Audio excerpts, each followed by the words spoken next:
Hola, buenas tardes. Ya, las formalidades como siempre.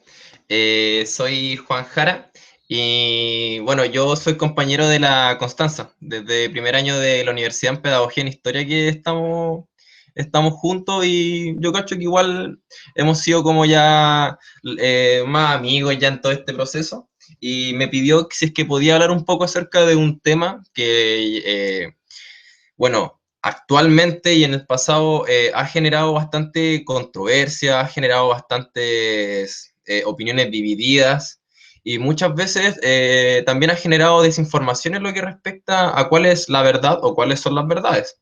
Y estoy hablando bajo el tema del conflicto mapuche, ya que es un conflicto el cual ya, yo me gusta decir que es un conflicto centenario, puesto de que ya pasó ya de algo más que ya más de 100 años, más de 200 años, estamos hablando ya de 500 años de algo que todavía no se puede resolver, que ya ha pasado por diferentes culturas. Primero fue la cultura española, después el Estado de Chile. De hecho, inclusive hasta la misma cultura mapuche es la que ha ido cambiando a través del tiempo. Así que es un conflicto el cual tiene para mucho que hablarse. Yo siempre digo que frente a estos temas no existe como una verdad absoluta. Siempre me gusta dejar claro ese aspecto. Creo que todos tenemos una opinión que dar, creo que todos en sí hemos tenido vivencias respecto a este tema, todos tenemos familias también que tienen opiniones diferentes respecto a este tema y nosotros mismos tenemos nuestra opinión. Pero como nosotros conversamos de repente cuando tenemos nuestras clases de historia, que la mejor forma de saber la verdad es escuchando todas las versiones posibles. Así que por eso también, si es que tienen algún tipo de pregunta, algún tipo de aporte, algún tipo de vivencia, encantado de que la compartan, puesto que esa es la idea, generar como esta instancia de conversación que va a estar como acompañada un poco por la exposición que hice, ¿ya?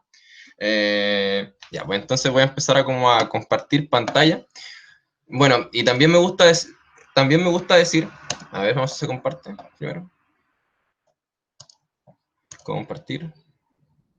Se está con. Mira, pueden desactivar el micrófono cuando quieran en todo caso. No tengo problemas con esos sonidos. Le hago clase un quinto básico, así que estoy como acostumbrado a todo lo que es como niño, apoderado. Así que no creo que sea un problema eso, ¿ya? Bueno, a mí siempre me gusta decir que antes de hacer la receta de un pastel, es bueno decir los ingredientes, ¿ya? Así que vamos a empezar un poquito de a poquito más, que valga la redundancia, para ver cómo el conflicto mapuche fue escalando y cómo llegó hasta el día de hoy. Que inclusive todo este tema de la contingencia que tiene que ver como un poco como con el tema de los camioneros también está relacionado con el tema mapuche. No hay evento en la Araucanía que de repente no tenga que ver con ese tema, ¿ya? Así que, bueno, yo primero quiero hablar acerca del conflicto que primero empezó con los españoles, ¿ya? Que se está viendo, ¿cierto? Pueden responder. Sí, porque no nos ve, ¿cierto? Sí, Sí, cuando comparto pantalla no los puedo ver. se ve bien. Ah, ya, muy bien. Ya. Vamos a ocultar. Ya, chicos.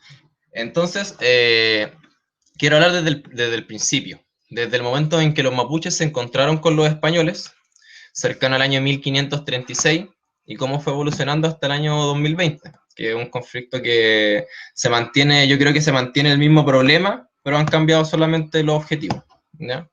Bueno, entonces tenemos el conflicto mapuche, que es un conflicto el cual ha durado 500 años y siempre ha sido como un tema en el cual la misma cultura mapuche es la que reclama tantos territorios como también reclama como la conservación de su cultura, ¿ya? Puesto que nosotros tenemos que recordar en primer punto de que nosotros nos encontramos en un país que se hace llamar unitario, ¿ya? Un país unitario básicamente es un país en el cual existe solamente un tipo de reglas o un tipo de nación, un tipo de idioma, un país de uno. De hecho, por eso hay un dicho popular que dice Chile para los chilenos, se ha escuchado de repente, o que todos somos chilenos, el mismo tema de la bandera, las fiestas patrias se celebran en todos lados por igual. Tenemos que empezar bajo ese punto de vista, de que Chile es un país que de repente no toma muy en cuenta aquello que nosotros llamamos como las diversidades culturales, ¿ya? Por ejemplo, Chile como que no tiene como un reconocimiento de los pueblos indígenas. En el caso, por ejemplo, de Bolivia, que Bolivia reconoce 39 pueblos originarios. Chile no tiene como ese reconocimiento, ¿ya? Ya, pero volvamos al tema del conflicto con España. Bueno, chicos, antes que todo, quisiese preguntar si es que ustedes como que tienen como una noción un poco de lo que es un conflicto. Si es que alguno me pudiese responder o dar su opinión frente a un conflicto, porque tenemos diferentes tipos de conflictos. Yo ahora puedo tener una discusión con la Connie y ya es un conflicto. Pero hay otros tipos de conflictos. ¿A alguno se le ocurre como una noción acerca de esta palabra, que es muy amplia? ¿Cuándo tenemos un conflicto? ¿O qué hacen los conflictos principalmente? Por mi parte, pienso que es cuando hay una diferencia de opinión entre dos o más partes y Mm, que por no llegar a consenso pueden mantener este conflicto por mucho tiempo. Entonces depende sí, mucho de la capacidad de negociación y de lo que pueda ceder cada una de las partes. sí, es importante el hecho de la diferencia. Si un conflicto es cuando algo no tiene un consenso, las partes que son muy diferentes no logran llegar a un acuerdo o algo que sea tal vez ni siquiera pacífico, algo en las cuales los dos puntos se puedan dar la mano y decir así como acepto tus diferencias y lleguemos a algo en conjunto. De hecho, hasta en las mismas familias podemos encontrar conflictos. Yo creo que hartas familias son las que tienen conflictos como por tierras, como por terrenos de herencia.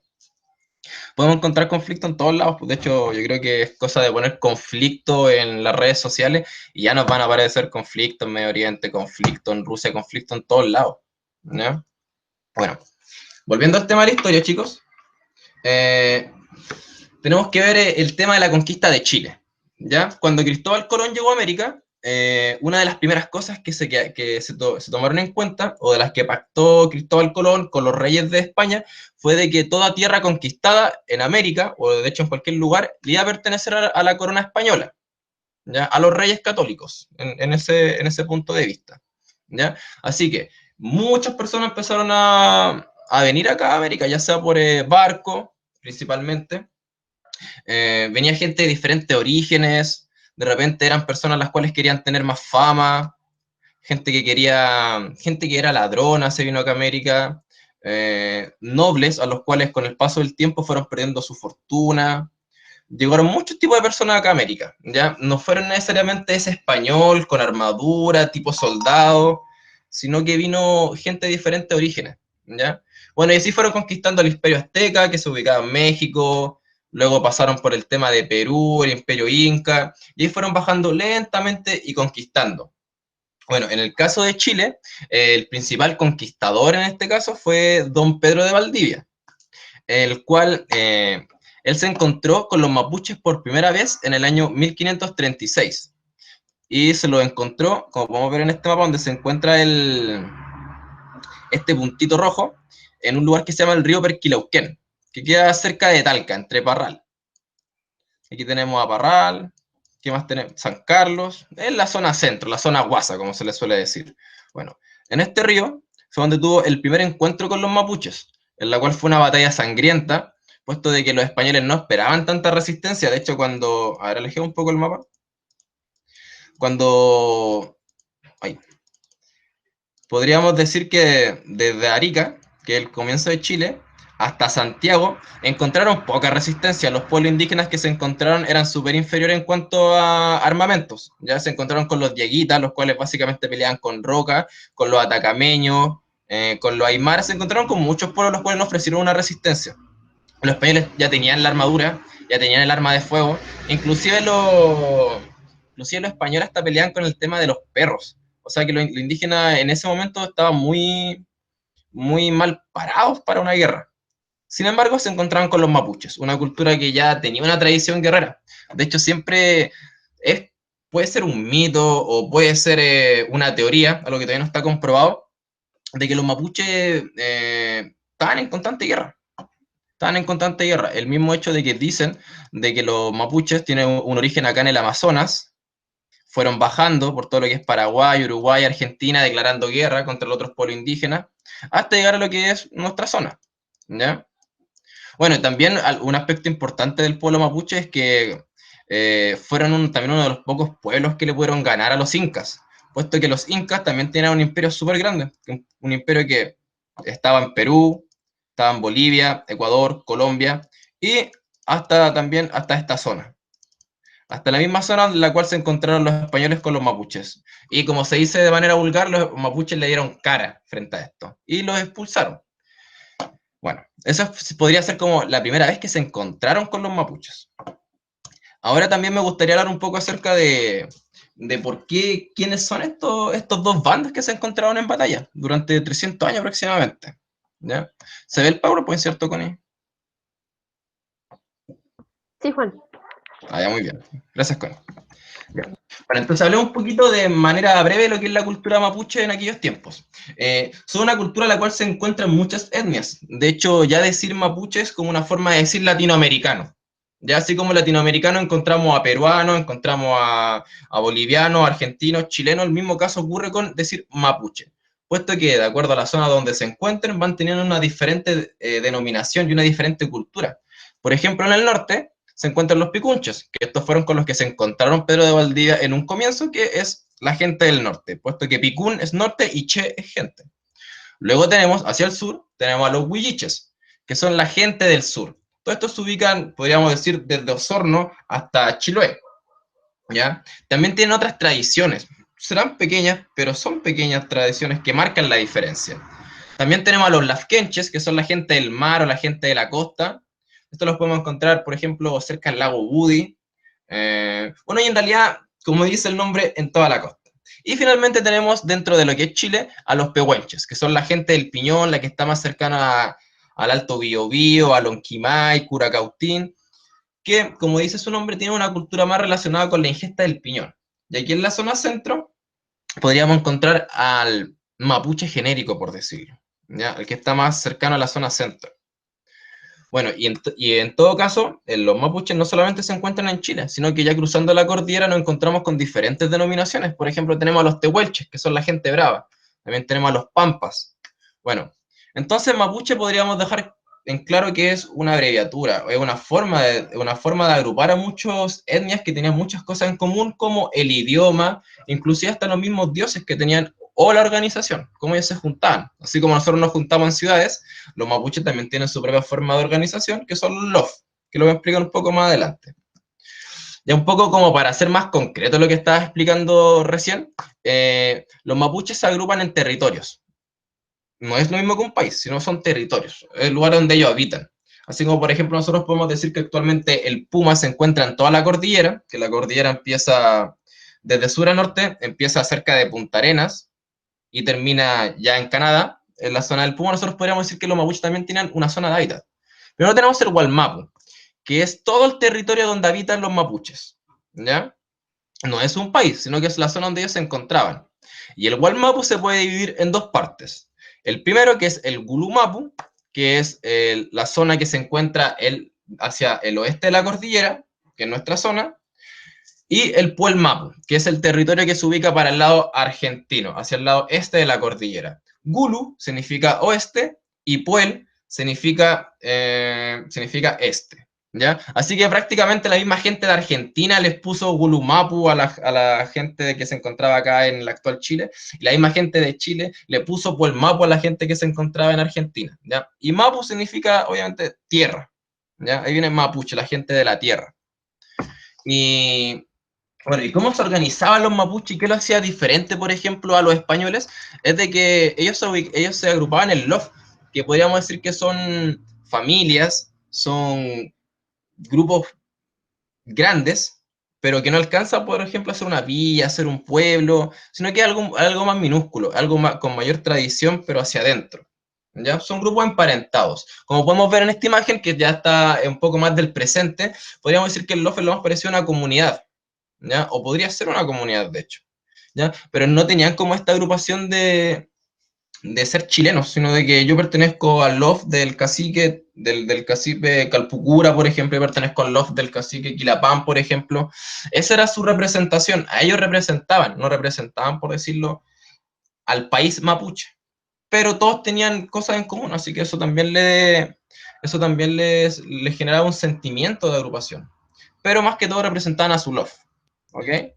Por otro lado, tenemos la cultura española, que fue la que le declaró la guerra a los mapuches, que cuando llegaron acá a América, como estaba mencionando actualmente, no llegaron soldados profesionales como se suele creer, sino que llegaron campesinos, llegaron ladrones, llegaron gente que estaba en la cárcel. De hecho, el primer viaje de Colón fue realizado con mucha gente que estaba en la cárcel, a los cuales en forma de castigo los mandaron hacia el mar, hacia el fin del mundo, como se podría decir, hasta que llegaron a un continente llamado América. ¿Ya? Bueno, si pudiéramos como hacer una comparación de qué lo que eran los españoles que llegaron acá a América, que también se les suele decir la hueste, era lo más parecido cuando llegaron los alemanes acá durante la década de 1860 acá a Chile. Es algo súper parecido. ¿Ya? Eran personas que venían a poblar, no eran personas que venían a declarar la guerra. Sin embargo, se encontraron con los mapuches que le declararon la guerra. Y fue una guerra en conjunto, fue una guerra mutua. ¿Ya? Bueno, vamos a seguir un poco con la línea del tiempo.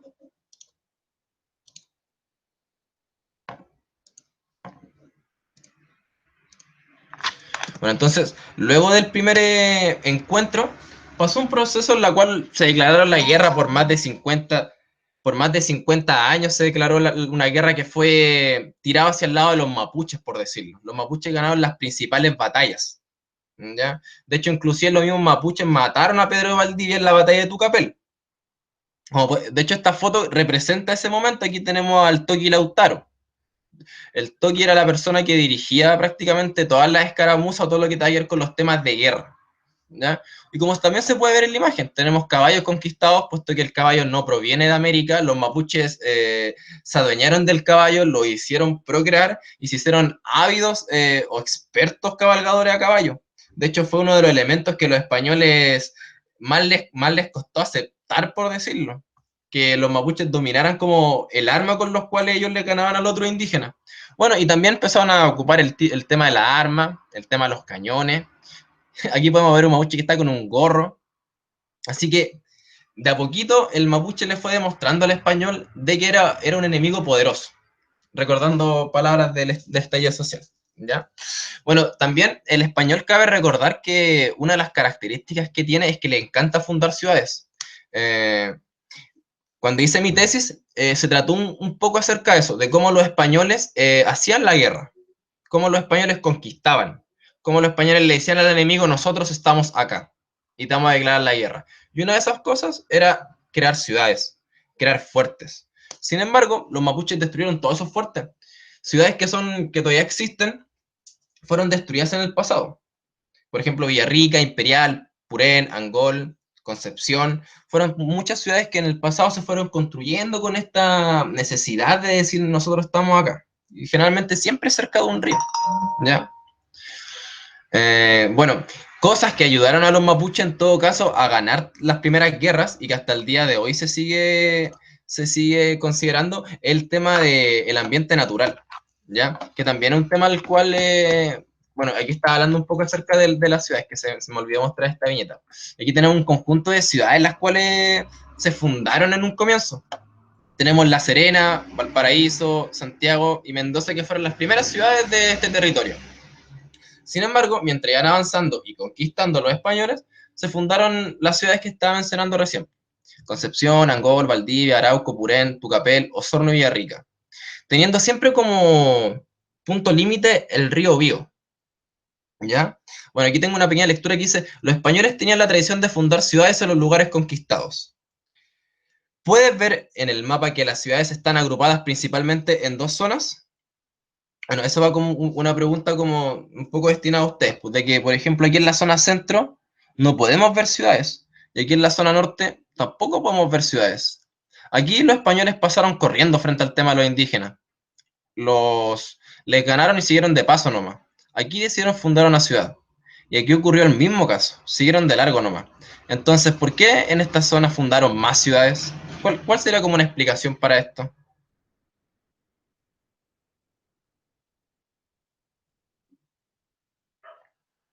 ¿Alguno se le podría ocurrir, mismo hecho? Tomando en cuenta que esta era la Araucanía. ¿Que por qué en la Araucanía fundaron tantas ciudades? Puede que me equivoque, pero estaba viendo según lo que decía el Power ahí que tenían la tradición de fundar ciudades en los lugares conquistados, que eran conquistas como tal, como estos eh, trofeos quizás. Así Mm, se me ocurre. No, excelente, sí, es una buena respuesta, ya que en esa zona hubieron mucho más batallas, había mucha más población mapuche, ¿ya? Así que por eso hay demasiado fuerte en esta zona.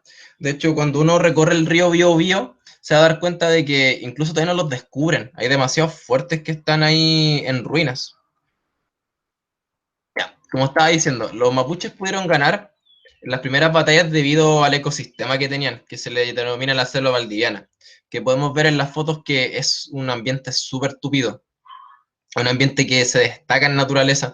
Yo siempre me pongo a imaginar de repente en mis divagaciones, en mis tiempos libres, de cómo habrá sido para un español con armadura, con armas de fuego, con un cañón, andar por ahí. O no sé, saber que en alguno de esos árboles va a estar un mapuche con un arco apuntándote. O están camuflados. No sé, siempre me pongo como a pensar eso cuando veo estos paisajes y me hago un flashback de 500 años atrás. Bueno, y también los mapuches aprovechaban su ambiente para crear armas. El mismo tema de los coligües o las quilas, como se les pueden decir, los mapuches lo ocupaban para crear demasiadas arcos, demasiadas flechas. De repente cortaban un tronco. Hay un arma que se llamaba la macana, que era un palo de 2 metros que lo dejaban caer sobre los caballos. Y así los mapuches fueron declarando la guerra a los españoles en un territorio que ellos ni siquiera lo conocían. España es un territorio demasiado seco, es muy parecido a un desierto a España. Así que cuando ellos se encontraron con esto, igual se quedaron locos, por decirlo. No lo podían creer. Bueno, bueno, y en todo caso, el tema del ambiente se sigue ocupando en el conflicto mapuche actual, puesto de que cuando ocurren, por ejemplo, atentados, como se les suele decir, uno de los principales refugios, podría decirse, es el mismo tema de la naturaleza. ¿Ya? Esta conexión que tiene el mapuche con la naturaleza es súper grande en diferentes aspectos, ya sea desde lo medicinal, y en el pasado fue en el tema de las guerras. O sea, siempre existió este tema de este mimetismo, por decirlo. Bueno, un hecho importante ocurrió que en el año 1541 los mapuches destruyen la capital de Chile. Los mapuches destruyen Santiago. ¿Ya? Bueno, eran picunches, perdón. Me caí en mis propias palabras. Un grupo de picunches destruyeron Santiago, la dejaron en las ruinas, y la esposa, perdón, la acompañante de Pedro de Valdivia fue la que dirigió la defensa de la ciudad. ¿Ya? Es importante de repente destacar este hecho de cómo decirlo, de mencionar la destrucción de Santiago, puesto que los españoles anteriormente no habían tenido derrotas. Estamos hablando del Imperio Español, un imperio que era tan grande que el rey de España decía de que en su imperio el sol no caía. O sea, tenía tantos territorios España de que mientras en algunos lugares era de noche, en otros lugares estaba amaneciendo.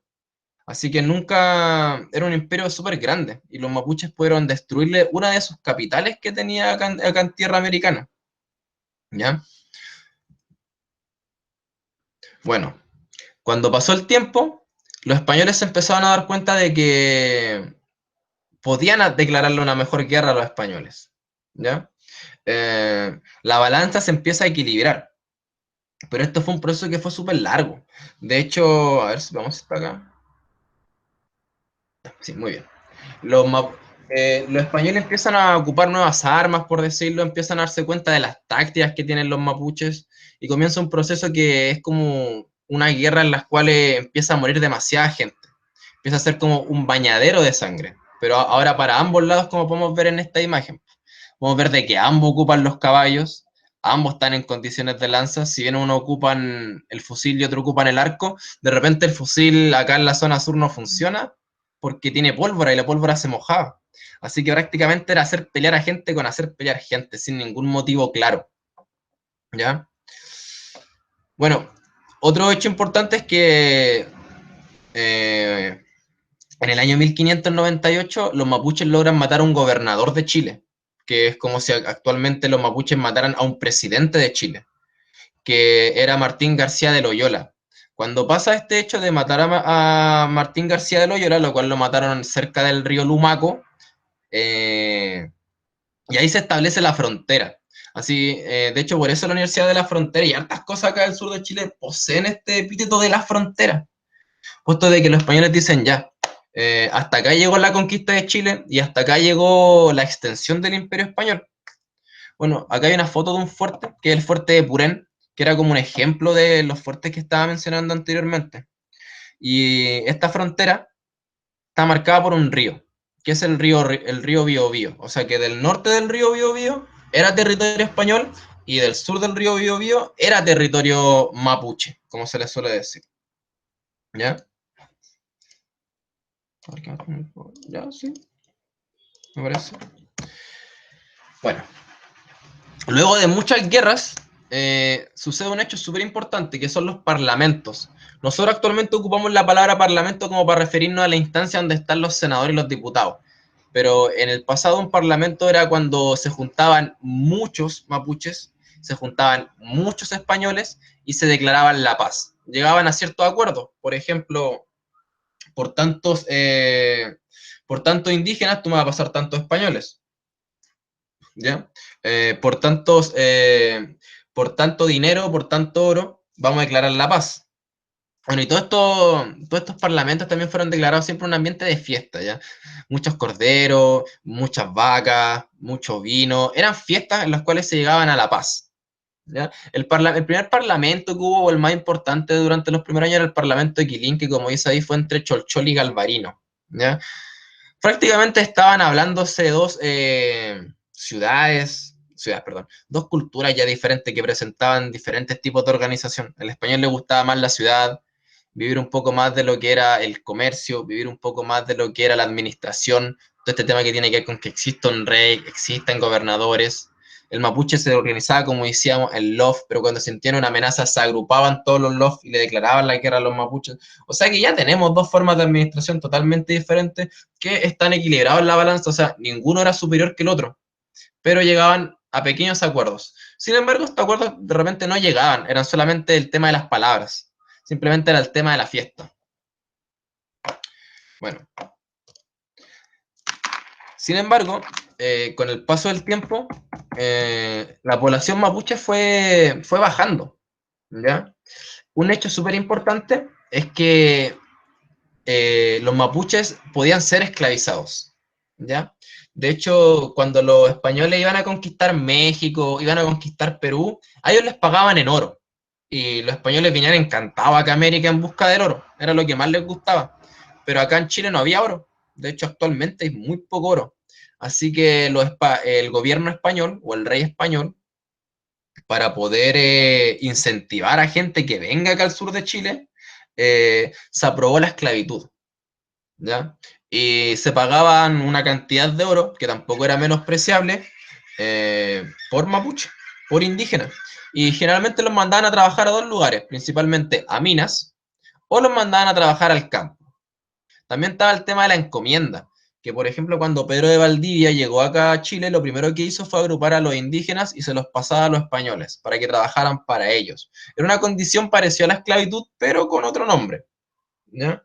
Bueno, un hecho importante que escribe ahí, o un hecho que es como curioso, es de que se cree que en la cuenca del río Imperial, o sea, por donde corre el río, hayan aproximadamente 500.000 mapuches. Temuco ni siquiera tiene esa cantidad de habitantes, con un saldo total de 1 millón de mapuches en la región de la Araucanía. La región de la Araucanía actualmente está por llegar a ese número. Había muchos, pero con el paso del tiempo fueron descendiendo y fueron bajando, ¿ya? Entonces tenemos la esclavitud, que descendió a muchos mapuches, la encomienda, mismo caso, y también tenemos el mestizaje. Aquí a América llegaron muchos hombres y vinieron muy pocas mujeres, por lo cual siempre ocurrían muchos casos de violaciones en los cuales los mismos hijos ya no pertenecían a la etnia, sino que eran españolizados, eran criollos, eran mestizos, como se les dice. Y también todos estos indios que eran, o todos estos indígenas que eran esclavizados, los sacaban de la Araucanía. No nos mantenían acá en la Araucanía, sino que los llevaban a otros lados. Los llevaban a las minas del norte, los llevaban a trabajar al campo, al centro, o simplemente los sacaban del país. Los mandaban a trabajar a otros lugares, ¿ya? Y los agrupaban en esta foto que está acá, en pueblos de indios, los cuales podían haber indígenas de diferentes etnias, los cuales vivían todos juntos y ellos ya no tenían su tradición, por decirlo, sino que lo único que los mantenía era de que no eran españoles, sino que eran trabajadores, eran esclavos. y ahí lentamente la población mapuche fue bajando. Bueno, siguiendo un poco con la línea del tiempo, con el Parlamento de Quilín, que fue el primer parlamento de paz, comienza una nueva etapa dentro de los mapuches y los españoles, el cual fue una etapa de fusión. Fue una etapa donde las culturas comienzan a tener, comienzan a generarse intercambios, ¿ya? Puesto que llevan tantos años en guerra, más de 100 años en guerra, de unas guerras crueles, que la gente que estaba en un principio, podríamos decir que ya no tenía recuerdos del porqué de esto, sino que era simplemente un tema de tierras, así que el comercio empezó a aumentar. La frontera del río Biobío fue casi hasta imaginaria, ¿ya? Era una frontera como la frontera de Argentina y Chile, que se puede pasar, se puede hacer intercambio de mercancías, alguien se puede llegar a vivir de Argentina a Chile y de Chile a Argentina. Lo mismo ocurre entre los mapuches y los españoles, ¿ya? Bueno, y también los españoles también tenían un doble sentido con estos intercambios, puesto de que muchas veces, por ejemplo, a los caciques, que eran los dueños, o sea, los dueños, eran los líderes de los LOF, que eran estas agrupaciones mapuches, estas comunidades, de repente les daban títulos, por decirlo, usted va a ser el dueño de todas estas tierras. Y estos mapuches decían, ah, ya, ok, soy los dueños de todas estas tierras. Sin embargo, ellos no se dan cuenta de que el loft de al lado también pertenecía a esas tierras que los españoles le dieron a este otro cacique, así que generaban peleas internas. También fue esta época donde se adentró el alcohol, se adentraron los vicios, por decirlo, y en esta imagen trata de representar un poco cómo se fue fusionando la cultura mapuche. Mismo tema los bastones. Le hacían crear los mapuches que por tener un bastón tenían más poder que los otros mapuches. Mismo tema de los gorros. Mismo tema de, como podemos ver acá, de una cruz. Así, lentamente el mapuche fue perdiendo su cultura, pero conservaba su etnia. ¿Ya?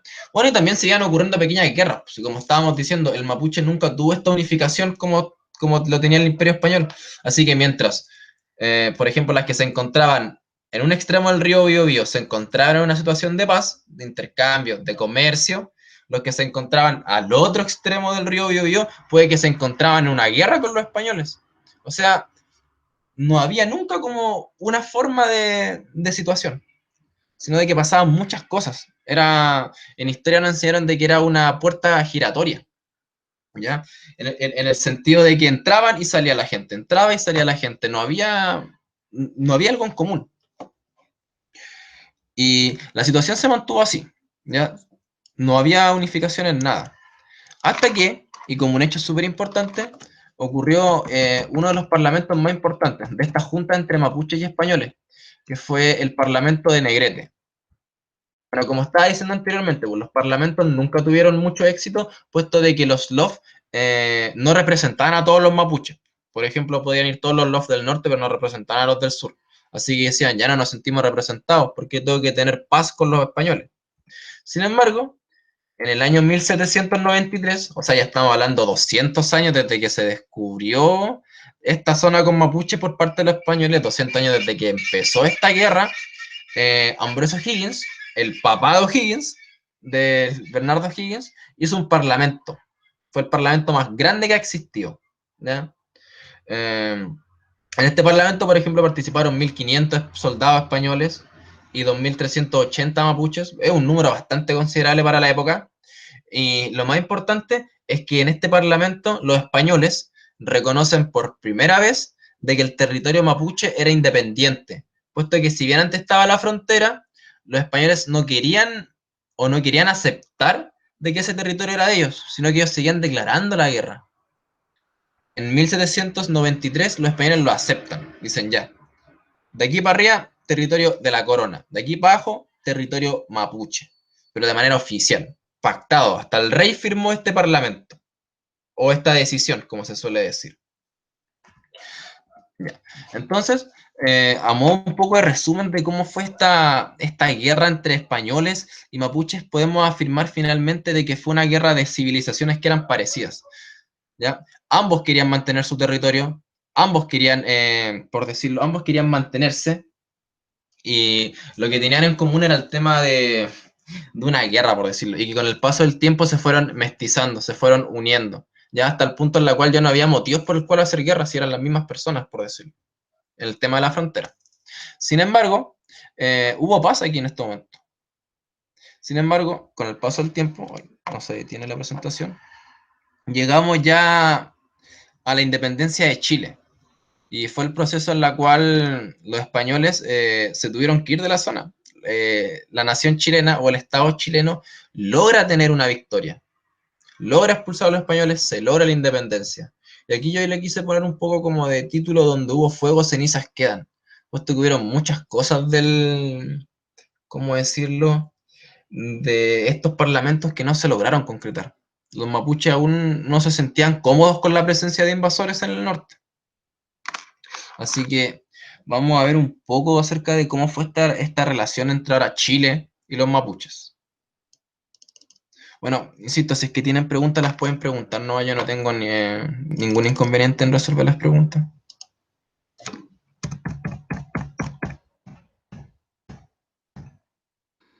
Bueno, los chilenos y los mapuches tenían una cosa en común que era el odio a los españoles, un odio declarado, ¿ya? Los chilenos, en el momento de la independencia, le tenían mucha admiración al pueblo mapuche, puesto que pudieron mantener una libertad que duró mucho tiempo.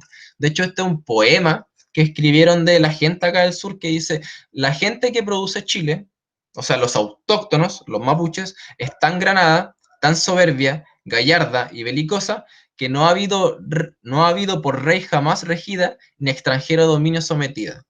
O sea, nuevamente se habla de la libertad, se habla del guerrero mapuche, de ese guerrero el cual nunca fue conquistado, ese guerrero que siempre veló por sus personas, y fue ocupado todo esto cuando se independizó Chile. Acá abajo tenemos algo que dijo Bernardo Higgins cuando se dio la declaración de independencia, que dice, araucos, cuncos, huilliches y todas las tribus indígenas australes, ya nos habla un presidente, que siendo solo un siervo de rey de España afectaba sobre vosotros una superioridad ilimitada. Os habla el jefe de un pueblo libre y soberano que reconoce vuestra independencia y está pronto a ratificar este reconocimiento por un acto público y solemne, firmando al mismo tiempo la gran carta de nuestra alianza para presentarla al mundo como un muro inexpugnable de la libertad de nuestros estados. O sea, en otras palabras, que Chile, desde el momento de su independencia, reconoce a los indígenas como un pueblo diferente al chileno por una parte, y que es independiente, de que es libre, de que le dio el ejemplo a los chilenos de lo que tenían que hacer. Y esto se mantuvo. Y esto también lo podemos ver en los escudos que ha tenido Chile. Por ejemplo, en el primer escudo están los indígenas, están sus lanzas, está la estrella mapuche. Y bueno, me gusta hablar un poco del escudo que tenemos actualmente. Yo estaba investigando este escudo y yo antes pensaba de que la estrella que tenemos acá al medio, no sé, significaba la estrella que tenemos en la bandera, tal vez, significaba algo que tenga que ver con la estrella con la Cruz del Sur, o no sé, las estrellas siempre brillan. Pensé que era como por ese motivo. Pero la estrella que está en el escudo nacional, como también la estrella que se encuentra en la bandera, hace referencia a esta estrella, que es la estrella que se encuentra en la bandera mapuche, la misma bandera que usaban en la guerra, la misma bandera que los representa. Así que esto es un homenaje de parte de la nación chilena, por decirlo, a los pueblos indígenas. Pero siempre se le hace ese reconocimiento en cuanto a la guerra, a la resistencia, más que a un término cultural. Bueno, y como podemos ver, hubo una paz, hubo una aceptación, que habrá durado 50 años, 1810 hasta el año 1860, puesto de que ocurre un problema, que es el progreso y el desarrollo. Para ustedes, ¿qué es lo que es el progreso y qué es lo que es el desarrollo? Es un tema al cual se habla mucho. Siempre se habla del progreso de Chile, qué es lo mejor para Chile, por qué Chile esto, por qué Chile lo otro. Siempre tenemos que tirar hacia adelante. Pero para ustedes, ¿qué es lo que es un progreso? Un poco aprender la luz. ¿Cuándo hablamos de progreso y de desarrollo?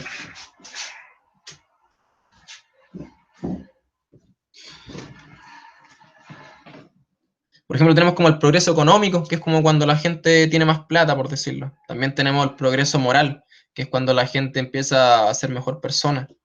Mismo caso del desarrollo. Constanza. Estaba esperando que alguno de los chiquillos, no sé si quería decir algo, qué se les ocurre con progreso, si está asociado a algo, no sé, como económico, a cosas como arquitectónicas, que la Mani sabe de eso, del progreso como en los espacios. La Clau sabe de desarrollo en lo económico, así que no sé si les tinca decir algo. Por Por acá, ejemplo, cuando escucharlo del progreso, uno lo ve mucho como este proceso, ¿ah? De paso a paso, y lo relaciona enseguida con avanzar, con cambios, y como vuelvo a decir, como proceso, no de un día para otro, paulatinamente. sí, muy bien. Esta mirada de siempre ir hacia adelante, de que hay que cambiar lo viejo, hay que aceptar lo nuevo. En el caso mapuche también como que en el pasado y en el presente ocurre eso, de que de repente las personas dicen de que el estilo de vida mapuche es un estilo que quedó obsoleto. Y se suele escuchar eso muchas veces.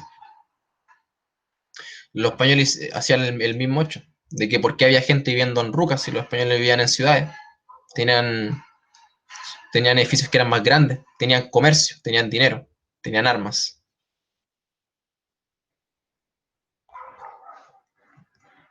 Algo Juan, que, sí, em, yo quería como que viéramos también que este desarrollo igual ha tratado el sincretismo de alguna forma en aspectos económicos, con esto que ha surgido ahora en el comercio justo, que se puede ver en el pabellón del amor de Chile. Hay un boche terrible en mi casa, no sé si lo escuchan, espero que no se sí escuche. están como construyendo brígidos. Algo parecido. Eh, claro, pero a eso me refería, que como que hay un intento al menos por recuperar las tradiciones como ancestrales quizás por ahí, y que este desarrollo también es como más empático a lo que hemos conocido como el capitalismo arrasador. Ah, ya, ya, sí. Que igual han ido surgiendo diferentes tipos de desarrollo. Pues antes pensaban de que la única forma de crecer era, por decirlo, ir construyendo, qué ciudad es más grande, quién tiene más plata.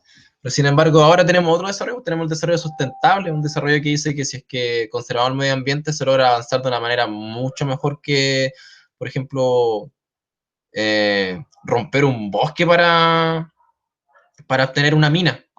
O como decías tú, por el mismo desarrollo que es un poco más autóctono, o sea, de que muchas veces nosotros tenemos como tan instaurado de que aquello que proviene de otros lados es mejor, que de repente olvidamos lo que es nuestro.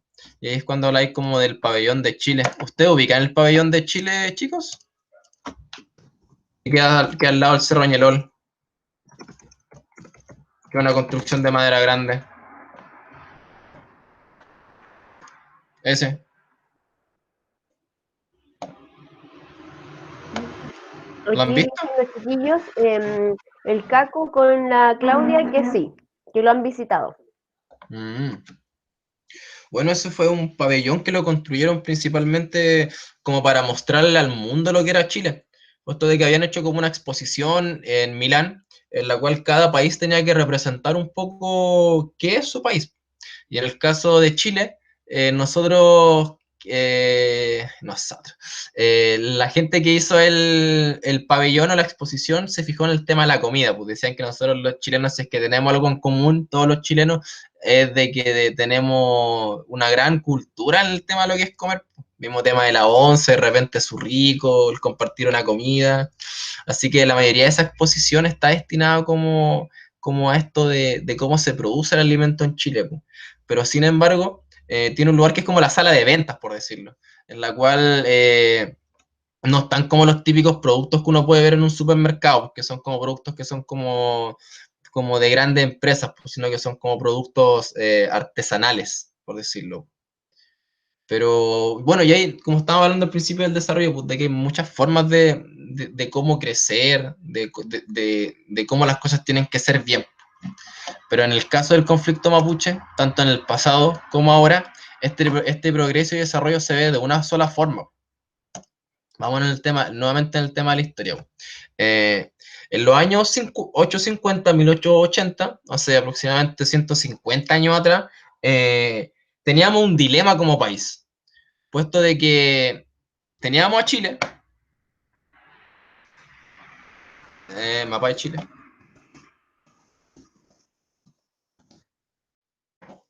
teníamos a Chile, pero Chile estaba cortado.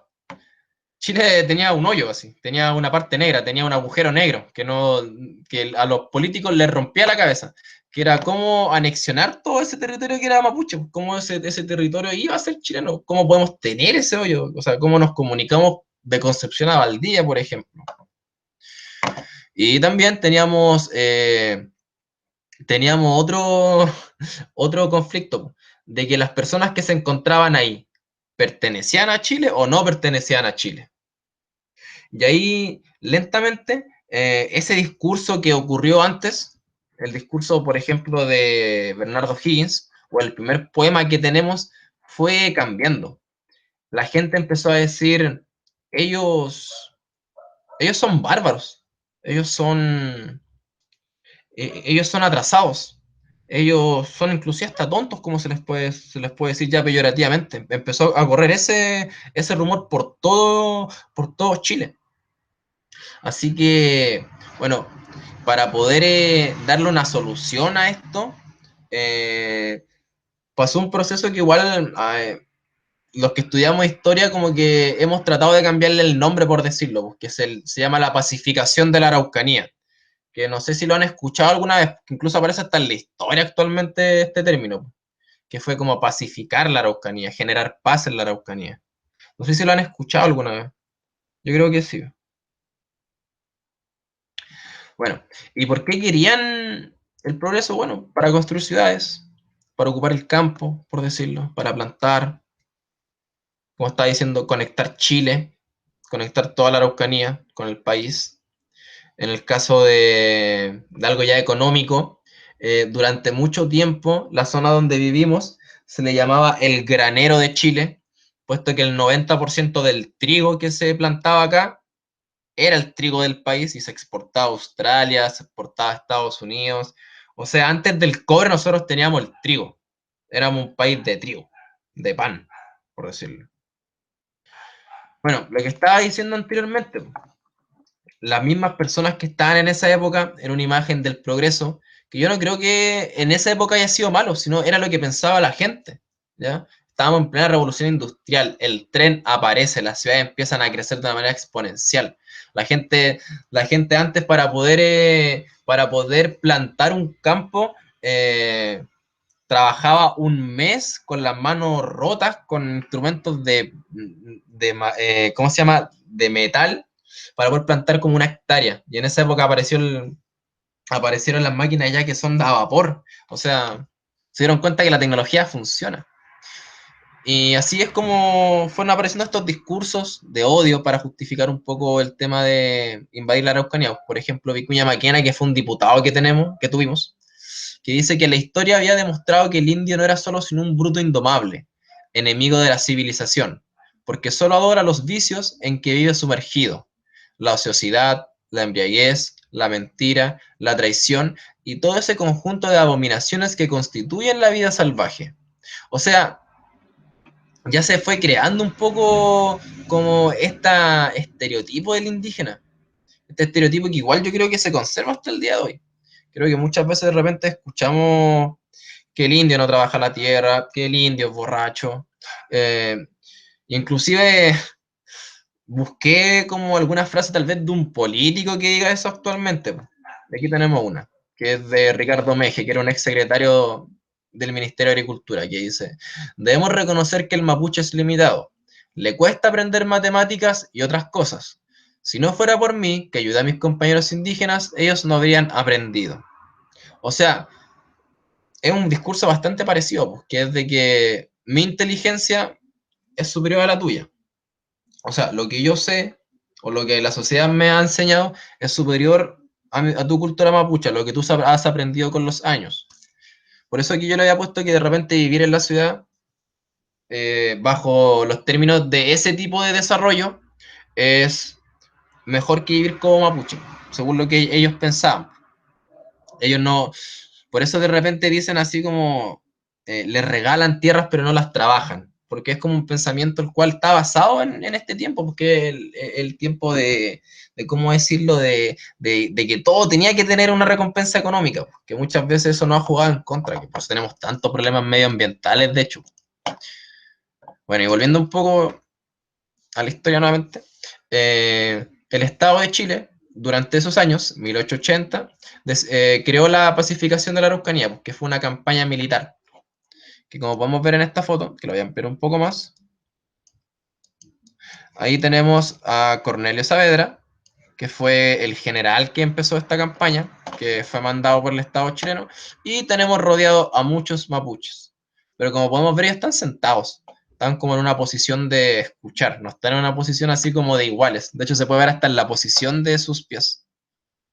Bueno, y luego de que fueron expulsados, en algunos lugares hubieron guerras, hubieron masacres, los mandaron hacia dos zonas, que son las dos zonas que actualmente concentran la mayor cantidad de mapuches en el país, y para mí una de las explicaciones por qué pasa esto, porque fueron expulsados hacia esa zona, la cual una es hacia el lago Budi, y la otra es hacia la cordillera, cerca de los Quimay, últimamente la noticia de Curacautín, hacia esas dos, hacia la costa y hacia la cordillera fue donde expulsaron a los mapuches en esta época.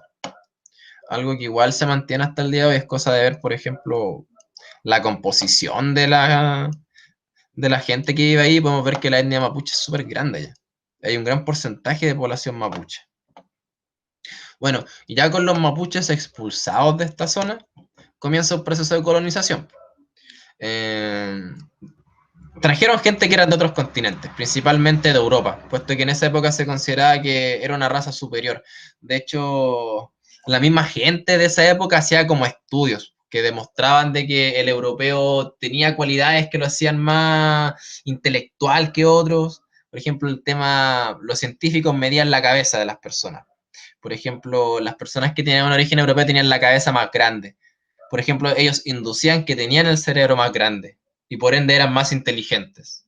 Mientras tanto, como que el cerebro de los indígenas o la cabeza de los indígenas era más pequeña, por lo tanto tenían menos desarrollo. Por temas así empezaron a traer muchos europeos y se puede ver hasta el día de hoy. Puerto Varas, toda la zona que se encuentra en el sur es de influencia alemana. Tenemos zona como Capitán Pastene, que tiene influencia italiana, Puerto Domínguez, que tiene influencia española. O sea, se intentó crear un nuevo Chile acá en la Araucanía, ¿ya? Y de hecho ni siquiera fue poblado por chilenos, puesto que los mismos políticos y pues decían de que los chilenos también eran flojos, que también eran borrachos. Por eso siempre los mandaban a trabajar al campo o a las minas. Cosa que de repente también se escucha de repente cuando dicen el chileno que es flojo, el chileno que es borracho. Siempre son cosas que ya pasaron antes, cosas que se dicen, cosas que existen. Bueno, y hasta el día de nosotros podemos seguir viendo este tema de llevar gente a migrar a otros lados. Por ejemplo, cuando dicen en las noticias o en películas de que yo quiero ir a Alaska porque en Alaska le están pagando a la gente por colonizar, en mismo a Rusia que aceptan que llegue gente a vivir. Es un tema que siempre ha pasado, pero los mandan a vivir bajo ciertas condiciones, a construir ciudades, a el desarrollo, como se les suele nuevamente decir. Bueno, y así a través del tiempo el conflicto mapuche siempre ha tenido estas características que las tienen, que siempre se mantienen. Yo las quise agrupar en tres problemas principalmente, que el principal es el problema económico. Si en el pasado era este problema del trigo, este problema de ocupar mejor la tierra, en el presente tenemos el problema de las forestales, ¿ya? Que es un problema que existe, a mi parecer, que es de que territorio que antes era mapuche, que se encuentra cerca de comunidades mapuches, plantan pinos o eucaliptos, y finalmente secan la tierra. Pero yo creo que lo podemos ver bajo dos puntos de vista. El primero es el tema ya que vendría de la cultura mapuche, de que son tierras que no tienen que ser intervenidas, son tierras en las cuales ellos vivían en el pasado, pero también está un punto de vista desde el mismo Estado, desde el mismo Chile, que es de que igual no podemos dejar que esas tierras estén botadas, no podemos dejar que esas tierras no tengan lucro, que la gente quede cesante. Así que se van generando peleas por eso, porque tenemos dos puntos de vista totalmente diferentes, que un estilo de vida ya basado en la comunidad con la tierra, en la simbiosis con la tierra, o sea, que se genere esta unión sin intervención, y también está el proyecto de Estado, pues, de que como Chile tenemos que crecer, tenemos que tener una mejor economía. Son dos puntos de vista totalmente diferentes que si es que ambos logran como justificarlos, yo creo que ambos están en la razón, pero hay que llegar a un punto común acerca de eso. También está el problema de tierra, de que hasta qué punto una tierra es de alguien. Por ejemplo, tenemos las comunidades mapuches que quieren ser independientes, autónomas, sin necesidad de pertenecer al Estado chileno. Pero también está el caso chileno, que dice de que todo lo que esté dentro de lo que es el territorio nacional le pertenece a Chile. Aquí no hay personas que no entren dentro de lo que es ser un chileno. Lo mismo que decía del Estado unitario, todos tenemos el mismo idioma, todos tenemos la misma cultura. Así que tenemos como otro problema, y nuevamente un problema de cosmovisión, un problema de cultura, un problema que no se quiere resolver. Y el último problema, que yo le digo el problema de ser chileno.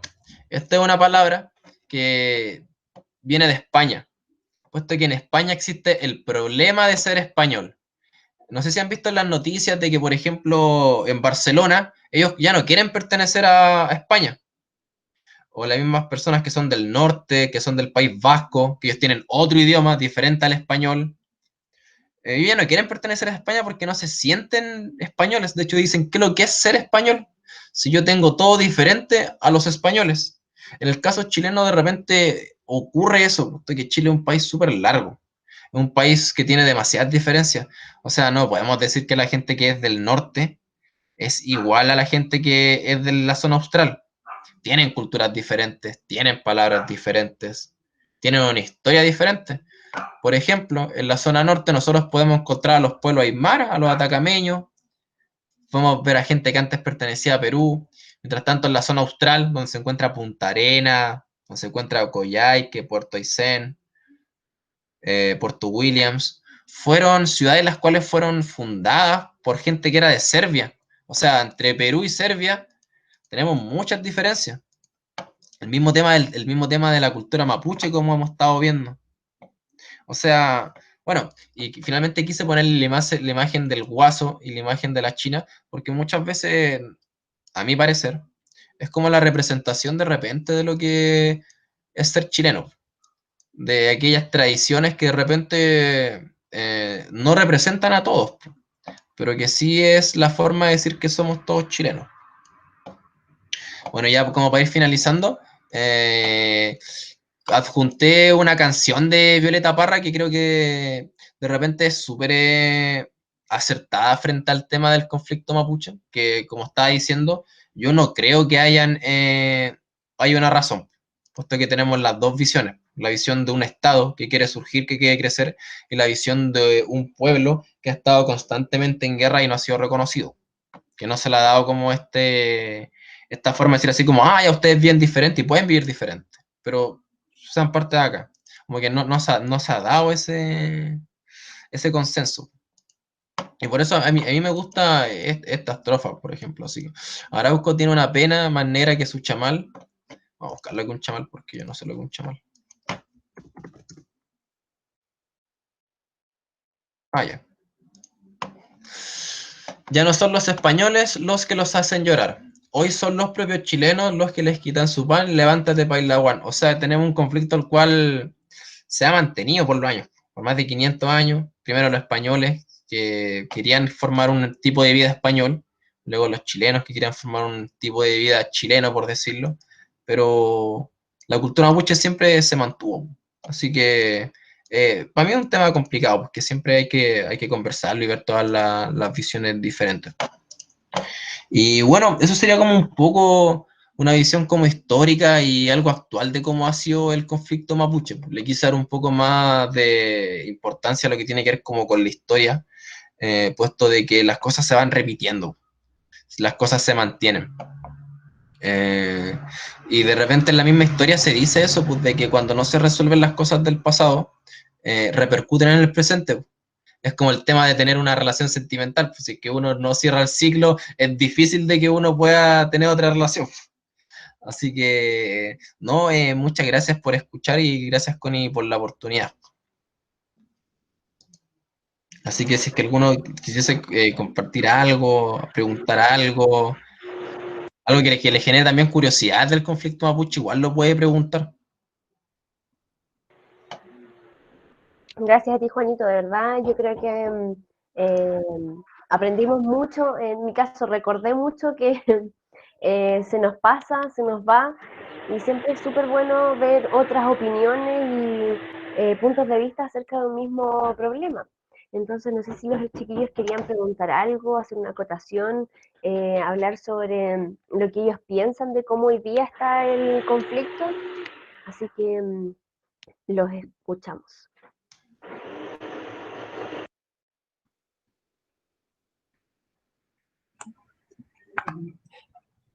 Ya, es que no quiero hablar tanto, por eso que trato de no, No, dale, no no. conectar el micrófono. Pero bueno, primero que todo agradecerte por la exposición, creo que fue súper oportuno. En realidad yo creo que muchas de esas cosas uno las ve en el colegio, pero pesca la mitad o se le queda la mitad. Entonces es súper importante el ver la historia, especialmente porque algo vivo dentro de nuestra región hoy en día y que nos afecta a todos.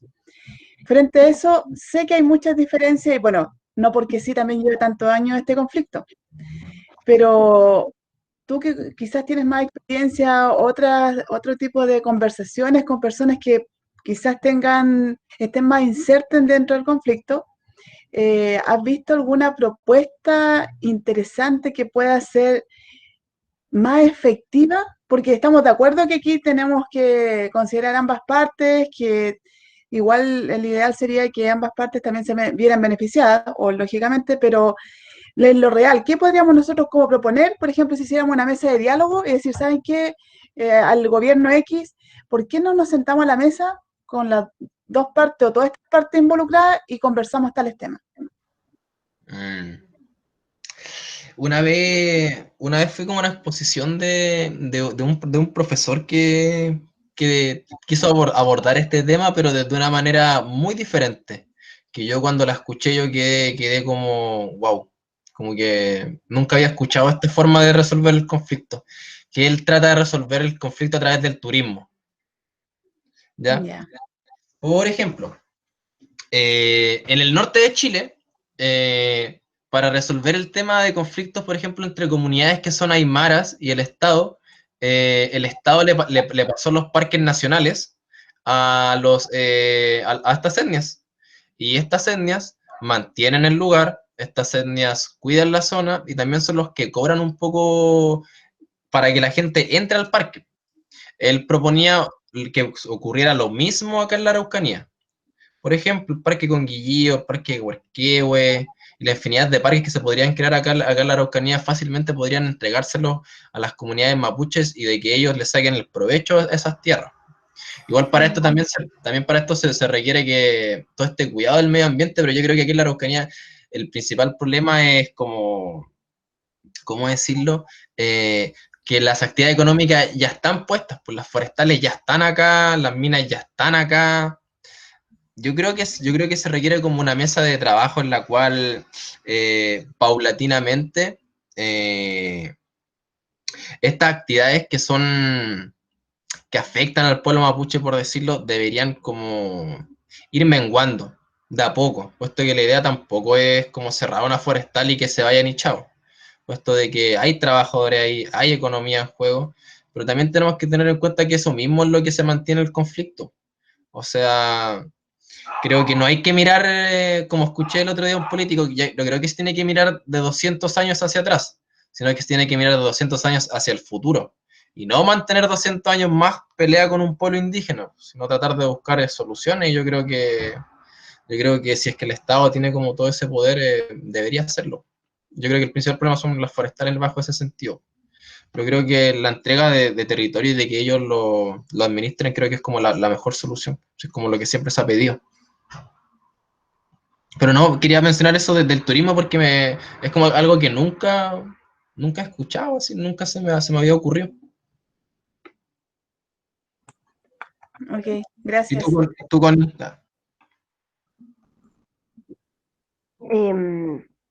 Estaba pensando justamente como en varias ideas. Primero, a mi punto de vista, creo que el diálogo es la solución a todo. Porque si queremos lograr una sociedad más civilizada, una participación ciudadana mucho más efectiva, necesitamos el diálogo y para eso hay que tener las ganas de hacer este diálogo. Entonces, mientras no estén esas funciones para nosotros, difícilmente lleguemos a algo. Pero por ahí sale como un poco lo profesora, que Orlando yo creo que también piensa parecido, es educar en la interculturalidad, porque como nosotros con Juan vimos, la interculturalidad es un sueño de lo lindo que podría llegar a ser, y la pluriculturalidad es lo que tenemos hoy día en Chile, y por qué no respetarla, por qué no aprender de otros pueblos indígenas también, porque así como se ha jerarquizado entre españoles, indígenas, entre mestizos, chilenos e indígenas, también se ha hecho lo propio entre pueblos indígenas, que por ejemplo ya no conocemos los pueblos indígenas que hubo en el sur, en Tierra del Fuego, no hemos hecho nuestra parte allí. Entonces, por ahí, trabajar en la interculturalidad desde la educación, desde el diálogo, para mí es un aporte tremendo que tenemos que hacer en nuestras nuevas generaciones.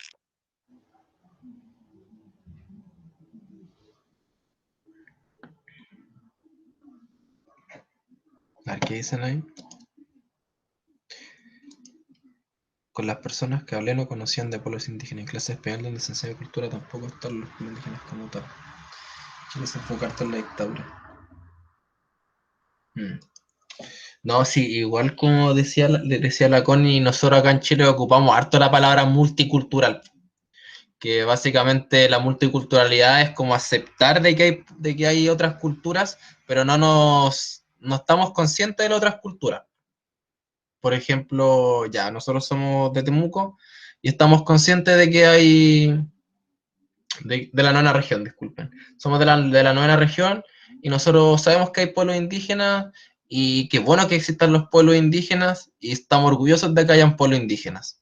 Eso es como una mirada multicultural, porque sabemos que existen, pero de repente no estamos conscientes, por ejemplo, de sus problemas, o no estamos conscientes de qué se trata la misma cultura mapuche, no estamos conscientes de su idioma, como que estamos y no estamos como dos burbujas separadas, por decirlo. Tengo una pregunta ahora, pero para los chiquillos, los asistentes. ¿Cómo la iglesia ayuda en esto? O sea, o no hacemos nada y nos quedamos con los que nos dijo Juan, así súper bacán, aprendimos todo y no hacemos nada, o hacemos algo. Y si hacemos algo, ¿qué hacemos? Como una interpelación, mi pregunta. Bueno, yo creo que la iglesia, el rol quizá más fundamental que tiene, aportar en el diálogo, y no un diálogo de que la iglesia vaya a dialogar por cualquiera de las partes, ¿no es cierto? No pensando tanto en este rol como más de ponerse en medio o de mediador, aunque igual se puede dar, ¿no es cierto? Y se ha dado, creo, de esto aquí en Temuco, de que el obispo ha intentado ser mediador, pero más allá de que diálogo en nuestras comunidades, ese diálogo que nos invita a informarnos, como esta misma charla, a informarnos y hablar entre nosotros estos temas, no quedar afuera, la iglesia como insertada en la sociedad. Así que yo creo que ahí tenemos un rol nosotros siendo iglesia, ¿no es cierto? Las personas que componemos la iglesia, en informarnos y en dialogar y hablar estas cosas, porque es parte de nuestra misión. Así que eso. Y ahí también, bueno, un tema que no se tocó acá, pero también harto el tema de la religión, yo creo que es un tema importante. O sea, algunas personas consideran la religión mapuche como religión como tal. Tenemos otros mapuches que se consideran evangélicos o católicos. Yo creo que también es todo un tema, ¿no es cierto? Cómo nosotros con diálogo llegamos a todas las partes y se incluye a todo y se acepta todo. Yo creo que ese también es un gran tema, el de la religión. O sea, si consideramos a la religión mapuche como tal, que muchas veces no se hace y se dice, bueno, usted es mapuche, pero puede tener perfectamente una religión. Pero también hay mapuches que consideran su religión mapuche como tal. Y eso también es algo que me ha impactado harto en otros casos. Y creo que es un tema también para reflexionar y pensar harto de la riqueza que puede tener esa religión, como muchas otras religiones. Y también ahí, en cuanto a iglesia, empezamos a hablar también de un diálogo interreligioso, que también es bastante interesante. Mm.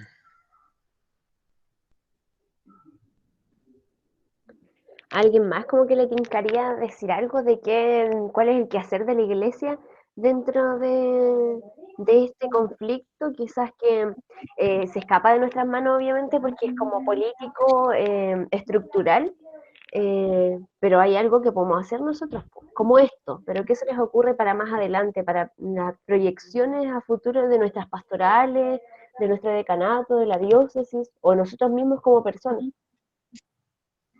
Primero agradecer porque estuvo súper clarito. Me quedo con lo último y siento que nos interpela como iglesia en ese punto, ¿ah? El de lo que pasa hoy en día, esto de que antes era algo en común el tema con los españoles, que entre chilenos y mapuches se apoyaban, por así decirlo, y que después pasó este mismo tema de discriminación entre nosotros los chilenos a los mapuches, siendo que lo conversábamos con Connie el otro día, somos mestizos, no sabemos cuánta mezcla ya hay en nuestra sangre, y creo que de ahí como iglesia también es esa mirada, ese punto de decir, ya como iglesia en salida, pero también salida en acogida, en escuchar primero, porque muchas veces vamos con la promoción, por así decirlo, y no estamos dispuestos a escuchar, que también es bueno, que también es necesario porque nos pueden aportar mucho. Creo que falta mucho también de nosotros hacernos un poquito más parte de todo lo que está pasando, no hacer como la vista gorda, decir, no, es que esto pasa para allá nomás. También somos nosotros responsables. Siento que si nos vendamos los ojos pasamos a ser cómplices también. Entonces, estamos llamados. Sé que es un camino bastante difícil, pero estamos llamados también a escuchar y también dar de nuestra voz.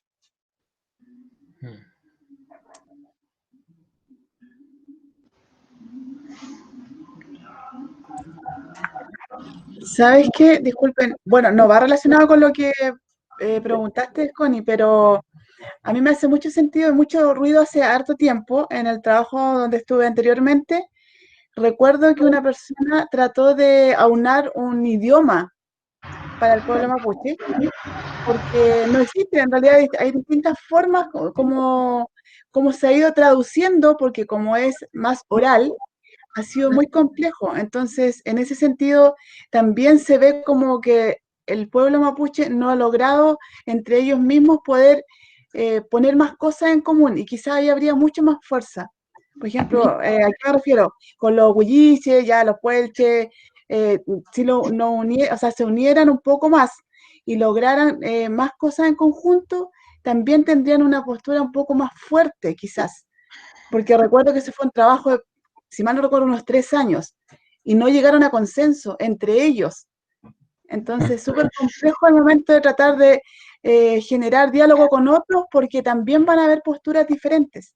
Entonces, en ese sentido, creo que también nuestro acompañamiento puede ser en el hecho de que internamente puedan generar esta unión y valorar la riqueza que se tiene en concreto como pueblo, y desde ahí plantear otras propuestas para quizás tener más capacidad de negociación.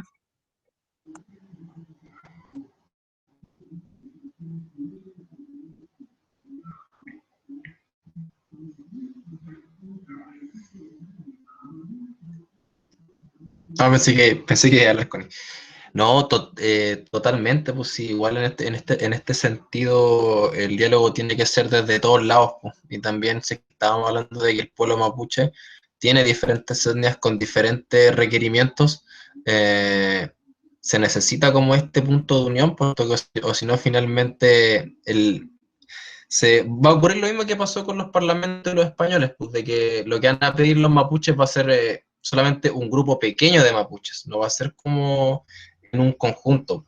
Y lo mismo ocurre como con lo que dice, como con el caso del idioma, puesto de que tiene que ser como algo multilateral, puesto que bajo ese mismo punto de vista, igual de repente el traducir el idioma mapuche en algunas ocasiones puede ser hasta un tipo de ofensa, porque es como ya, pero nosotros tenemos que nosotros tenemos que comunicarnos a través como del idioma español, que no es como nuestro idioma, por decirlo, o el por qué tienen que traducir nuestras cosas, o sea, finalmente es como de lo español, o sea, sí, desde lo castellano, perdón, de lo castellano hacia lo mapuche, no de lo mapuche hacia el español, o no como una balanza. Sí, finalmente siempre hay que tratar como de equilibrar la balanza frente a todas las cosas, que es algo que no pasa mucho actualmente. Eco, no sé si la Mane va a leer el chat. La dice, lo que pasó nuestro obispo con el caso de Celestino Córdoba, busca el diálogo. Recuerdo que hace años atrás, en un centro en Ercilla, me tocó salir a cargo de un grupo de chicos.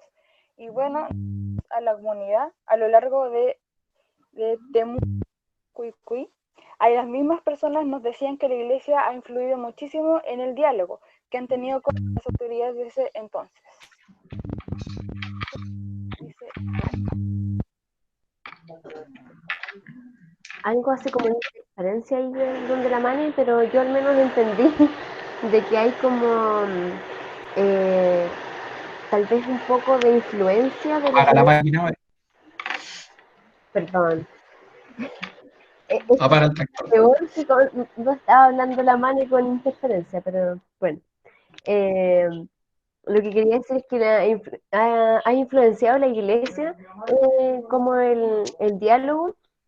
Y quizás más que tomar parte de esto, decir, no, es que los españoles, o sea, los chilenos somos buenos o los mapuches somos buenos, buscar conciliar, como decía Juan, y se concilia desde la información. Por eso hacemos esta instancia, para aprender, para que conciliemos desde la información, desde lo que nosotros creemos también que es justo, con esta visión de justicia que puede ser como filosófica de repente, pero hacer las cosas sin juzgar tanto también, porque las cosas del pasado no podemos mirarlas con los ojos críticos de hoy día, porque es imposible que en la historia de 1500 hayan estado pensando en criterios que tenemos hoy día. Y también entender de que este conflicto y el que hayan vencido los españoles no es que hayan vencido solos, sino que también hubo una gran ayuda del mismo pueblo mapuche, que eran los indios amigos, por ejemplo, a que esto se fortaleciera. Ayudaron en la guerra, ayudaron a entregar a Mapuche, eran los neucarajes, como Juan sabe. Entonces aquí no hay culpa solo de unos pocos, y la historia no busca culpar tampoco, no busca juzgar, sino busca que tomemos información para aprender de eso y poder no seguir imitando las tonteras que hicimos en el pasado. Entonces ahí, si es que alguien de repente se interesa en esto, yo estaba buscando un libro que como que nos hicieron leer y nos hizo mucho sentido, que se llama Los Vencedores, que es de Guillaume Bocara, y habla exactamente de lo mismo, por qué vencen unos y cuándo vencen unos, y de repente también los mapuches vencieron. Entonces hay que poner en balanza ciertas cosas, ver, por ejemplo, distintos métodos en que los españoles lograron esta jerarquía y ponerse sobre el otro, como decía el Juan, de distintas formas, como lo fue las ciudades, como lo fue el idioma. Hay muchas cosas que allí son súper importantes y que nos podríamos detener a pensar, y que este es como el paso para hacerlo. Así que yo estoy muy agradecida del Juan, y de hecho le mandaron un mensaje a la Feña de que lo vio un ratito y estuvo muy bueno, y lo mismo el Juan Chávez. Así que eso por mi parte, no sé si alguien tiene algo más que decir.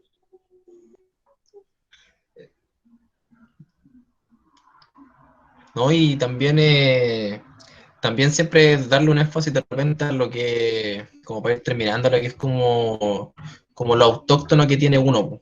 El otro día estaba leyendo como una opinión que decía de que de repente nosotros los chilenos nos avergüenza nuestro vocablo, que de repente esto que le decimos el coa, o de que hablamos flight, o de que hablamos mal, como que somos los peores que hablamos en América, y de repente cuando vamos hacia otros lados, tratamos de hablar diferente, no mantenemos nuestro vocablo chileno, por decirlo. Y yo creo que lo mismo de repente tiene que hacerse cuando hablamos de estos temas, pues de repente hacer este reconocimiento de que pertenecemos a algo, de que todos tenemos un origen en común. Como había dicho Michael, creo que aquí todos somos mestizos y saber reconocer de dónde viene ese mestizaje, porque si bien es por una parte que ya es más europea, también tenemos una parte que es más... Y desde ahí yo creo que se empieza como también esta conciliación que necesitamos, ver nuestras raíces, pero nuestras dos raíces que tenemos, o tres, no sé, 4, 5, 8.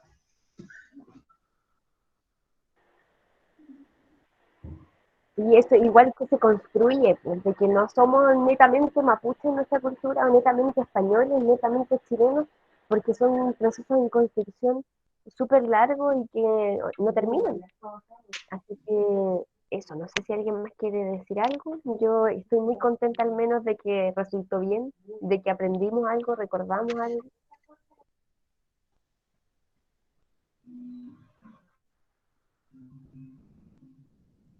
Igual, gracias por las palabras en todo caso, si han llegado.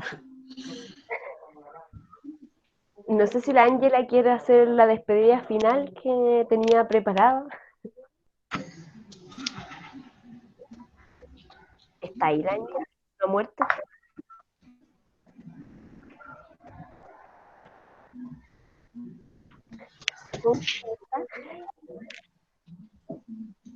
Yo le agrego después, ya. Así que eso, pido de ustedes, muchas gracias por estar. La PJ de Cholchol está muy contenta porque estuvieron, porque nos acompañaron. Y a Juan porque bacán. No sé, yo tengo mucha admiración por mis compañeros, así que eso, muy agradecida. No, gracias a ti por la oportunidad en todo caso. Muy Gracias. pocas veces se puede hablar de historia, sí, y son bacanas estos temas. Sí, A mí me gusta. sí, eso se agradece, Juan. Así que yo muy contenta y espero que los chiquillos también. Dale. No, gracias a ustedes también por escuchar, por sobre todo, también por opinar. Eso se agradece harto, pues, si es un ejercicio el cual de repente falta, que el que opinemos, que demos nuestra idea, puesto que todos tenemos algo que decir. De repente dicen que no hay respuestas tontas, pues, sino que el tonto es el que de repente no quiere dar su opinión porque se guarda lo que uno tiene que decir. Así que, no, gracias por todo.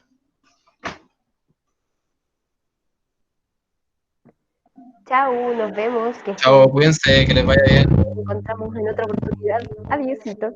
Adiós. Bien, gracias, chao, chao.